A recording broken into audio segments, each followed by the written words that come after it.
Okay. Good evening, everyone. Hi, I'm Angelica Rui, and I have a bachelor degree in science in architecture back in the Philippines, and I recently moved to Japan a couple of months ago to further my studies and for my future career. So during my time in college, I was the student ambassador of our university, and I also represented our school in various conferences, both local and international. And I was also a part of an organization where I spearheaded multiple events, and I was also an academic scholar, so I maintained my grades and assisted in promoting our university to future students. So, needless to say, I really enjoyed my college life, and I feel very lucky having been able to do so because now, with the current pandemic situation, the college life of many students is different from just a year ago.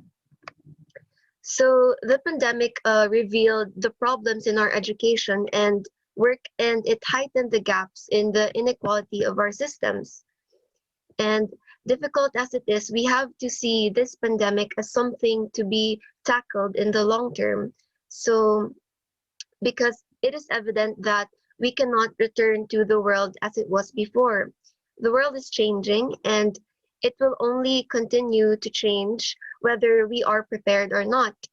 So, as students or as future workers, what can we do, or how can we prepare ourselves for the future or the post-pandemic future?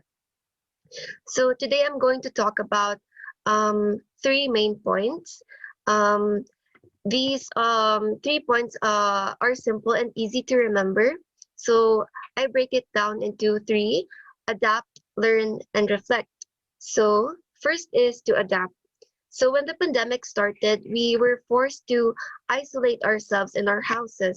So most of our daily activities, such as studying or working, have merged into our private homes and in our private lives.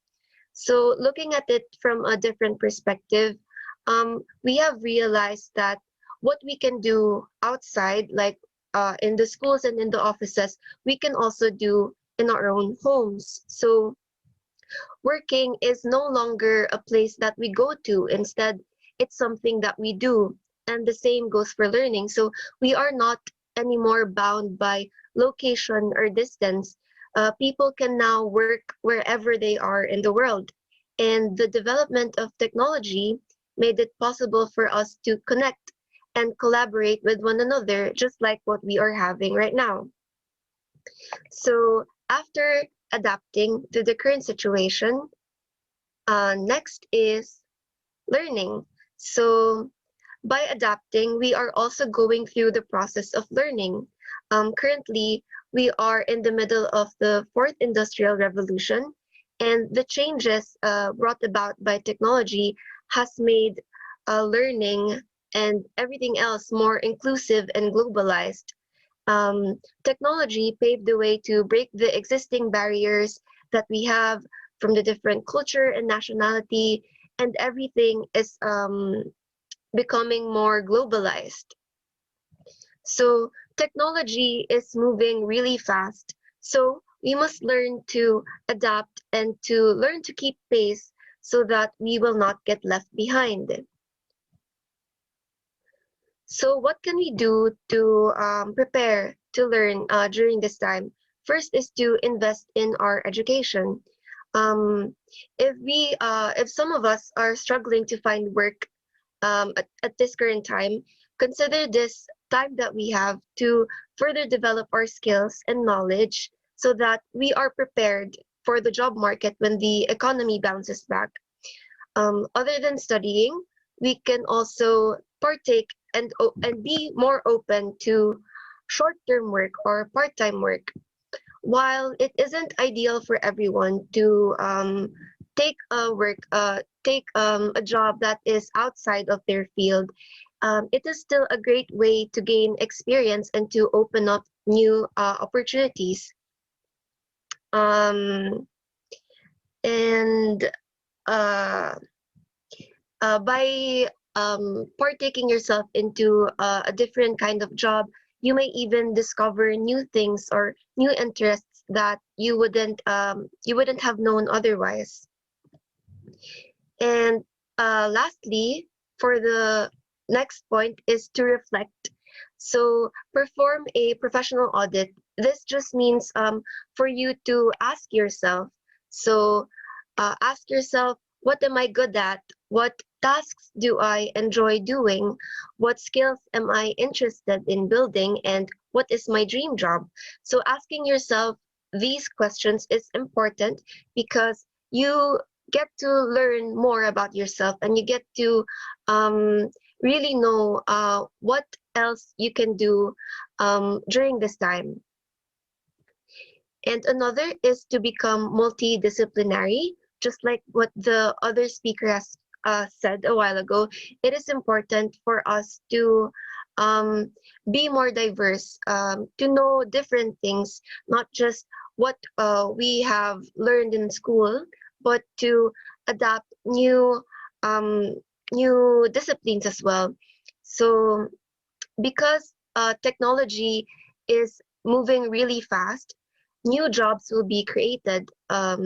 So it is important for us to let ourselves imagine a divergent set of possible careers in the future and to realize that we can explore as many jobs as we want. So our careers doesn't have to be just one.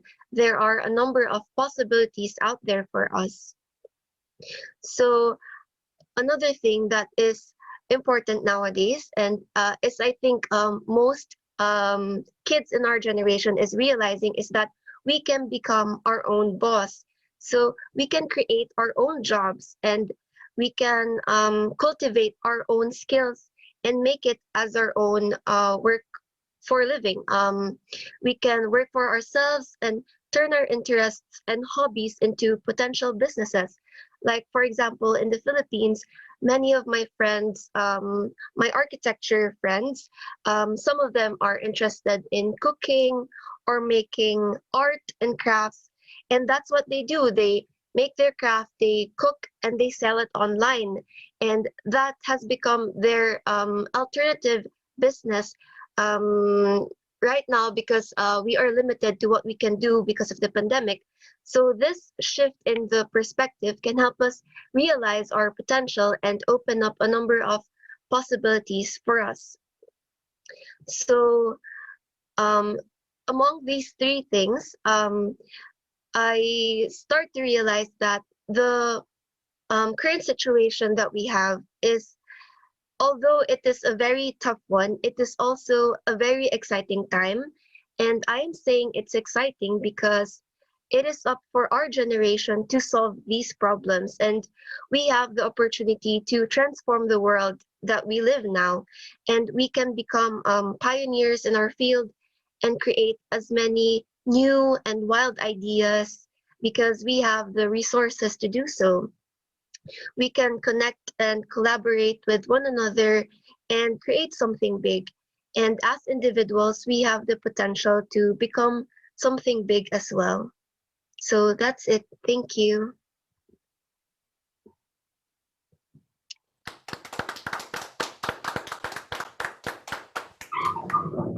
Thank you, Ms. Angelica. It's very positive opinion, even though we are in such a situation. But your opinion is very nice. Thank Thank you. you. Okay, so anyone has opinion for her presentation? So how about sitting, Mr. Sitting? Do you have anything you want to tell? Yuya-san. Oh, you. Oh, sorry. Okay, so okay, first USM. Okay, okay, can I ask a question? Yes, please. I have a question in terms of education. Mm-hmm. As you said, as online studying gains momentum, I think there is a divide between those who can prepare for their upcoming situation, like getting the equipment for online studying, and those who can't do so. And I think that's a difficult but important problem. And I want to ask, how do you think we can solve the problem, or we can find a solution? Mhm. I think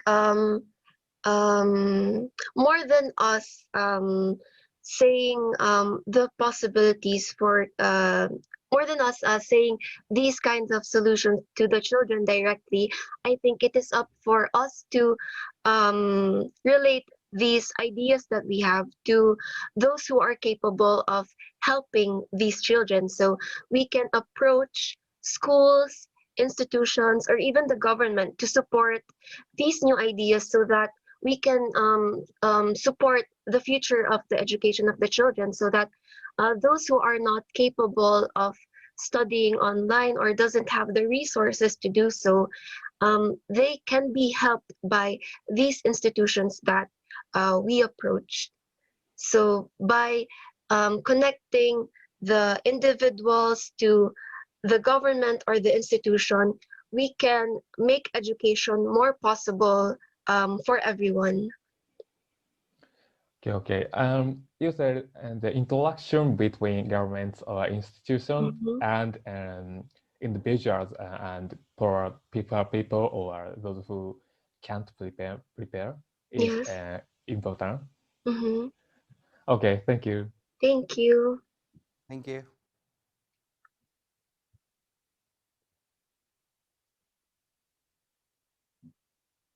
So anyone else? Oh, Mr. Ida? Oh, thank you for your presentation. That was very informative, and I loved your animations Thank you. in the presentation. Yeah. Okay, and I wanted to ask about education in the Philippines. Mhm. Just like you said, like you have a few friends around you, like who like started to do like what they want to do, like selling cookies, like you said, right? Mm-hmm. Different products or Products, maybe food food, products or yeah, service. food. Mm-hmm. Yeah, and so like in the Philippines, like are there many students like that? Like, do the universities in the Philippines like have the education like that make students want to do that kind of thing? Because in Japan, like many students just study for entering major enterprises in Japan, Mm-hmm. and just they are not really seeing like what they really want to do, just to enter one of the 8 major Big enterprises in Japan, companies. like everyone, Mm-hmm. right? Everyone else. But in the Philippines, like how about the students in the Philippines? Like everyone, like many people have like their dreams, and many people just go to their ways. Like, Yes. what do you think? Yes. In the Philippines, actually, most of elementary schools have lots of activities that encourage students to become entrepreneurs or to do what they want. So, for example, back when I was in grade school, we had an activity in our school where we were in a class. We have to make our own product, and each class will sell their product during the school fair. So, and that kind of developed into the mindset of these children, into myself, that um, even after elementary school and high school, we still continued to do so to cultivate what we know or what our talents were. So when I was also in the university, we were encouraged um, to um, to do something out of uh, to do something out of our courses. For example, I am taking up architecture. So what kind of service or product can I sell, or can I do as a service for other people. So with that, I think even after graduating, these students realize that we are not bounded by what we only studied, but we are also capable of doing other things. And because of the pandemic, because of the lack of interaction with other people, these students realized, my friends and other students realized that we have the online platform, we have the internet, and it is still possible for us to make business by using the resources that we have. And I think it is a very nice part of the education system in the Philippines, and I wish that more countries or more schools in other countries would develop the same system as well. Thank you. Thank you. Thank you. That's so nice, like to have that kind of education. Mhm. Yeah. Thank you. Thank you. Okay. Angelica, hi. Okay. Yes. Yeah, I have a question for you. So since you have a graduation degree in architecture, so what are the job opportunities there for you in Philippines? Like how is it? Actually, architecture in the Philippines is very underappreciated. That's because not not everyone can afford to, for example, if you want to build a house, not everyone can afford to hire an architect to design their design their houses. So instead, they would just hire an engineer or a contractor to do so. So I think the work that I can apply to in the Philippines is very limited nowadays, but I believe that in the coming years that would change, because the Philippines, just like other developing countries, is actually starting to develop, to learn to appreciate, and to have more investors. And with those investors, the number of jobs are actually increasing. Also, with architecture and other industries, I believe that, for example, I studied architecture. My job doesn't have to be just an architect. I can go do other things as well. I can become a consultant. I can become a teacher. I can do other things as well. So I think it is just up to the person to realize that the industry that they studied isn't just you're not just limited to that industry, to Field just of study. architecture. Yes, you can do other things as well. You can add up to that. For example, architecture and agriculture, I can design a city. Architecture and computer, I can help the IT industry. So there are a number of possibilities. It's just that we have to make the students understand that it is possible. Thank you. Thank you.